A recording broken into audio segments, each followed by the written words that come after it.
Now back to our top story on moves in the West against the Chinese-owned video-sharing app TikTok on national security concerns, which Beijing has criticised. Now let's get to Kevin Curran. He's a professor of cybersecurity from Ulster University. He joins us live now from Derry in Northern Ireland. Professor Curran, this is a widening pushback that we're seeing against the TikTok app. Canada has followed similar purges by the United States and the EU. The most cited rationale that we're hearing is that of national security. Is there a need, though, for governments to perhaps define exactly what they mean by national security concerns? Yes, we're entering a new era, such with West versus East. And TikTok has been seen. Of course, TikTok is a Chinese app owned by ByteDance, and there are concerns within the West. And we've seen, of course, the EU and the US, and now Canada, of course, banning TikTok from federally owned devices again. So anyone working for the European Commission, for instance, in Europe, cannot have TikTok on their devices anymore. But it's two things. One is there are fears that TikTok is connected too strongly to the Communist Party in China. And again, and they worry that disinformation could be sown in the future because of the popularity of this app, because majority of the apps are owned by Meta or US or Silicon Valley. But TikTok is unique in the fact that it has garnered the attention of youth worldwide as such. So there's worries about whether or not, of course, that it can be used for social disinformation in the future, but also, of course, the harvesting of data. Again, there are concerns about what is being collected, how much data is being collected, and whether that data is being passed to the Chinese servers.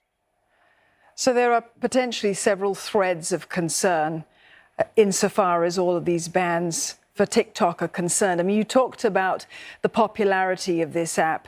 Is it really a threat to America's technological superiority, though, especially when it comes to the internet? Not so much in the internet, but when it comes to privacy and security, because apps actually can have a lot of permissions, which are quite intrusive. And again, TikTok is particularly persistent in asking users to turn on information. There are also concerns about things that it has, like the in-app browser. So this browser could potentially be collecting passwords and usernames typed in and tracking activity on the in-app browser again. So it comes down to whether or not the Western governments trust China not to harvest this intrusive, personally identifiable information.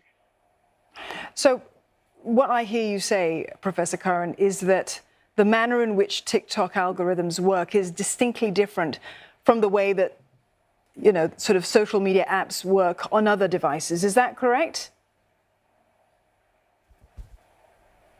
The TikTok algorithm is famous for actually throwing up videos which appeal to users again, so that it is kept secret.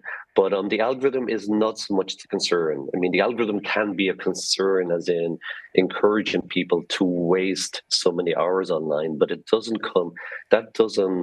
inform national security concerns. It's really the fact that a Chinese company can tell your username, your address, your IP address, your location, see the messages you send within the app, potentially capture keystrokes from the in-app browser. It's whether or not we trust China not to interfere. Now, they do say that the Western TikTok, that the data is not shared, but in the past, it has been shown to be streaming back to China. And that's where the concerns really come from. Right, so let's talk a bit about that. I think you're referring partly there to Project Texas, which was meant to sort out security concerns by taking all of that data from US-based users and storing it on domestic services, a software company known as Oracle. But it does mean a lot of security on this one company. Why hasn't the promised transparency of that Project Texas allayed concerns, though?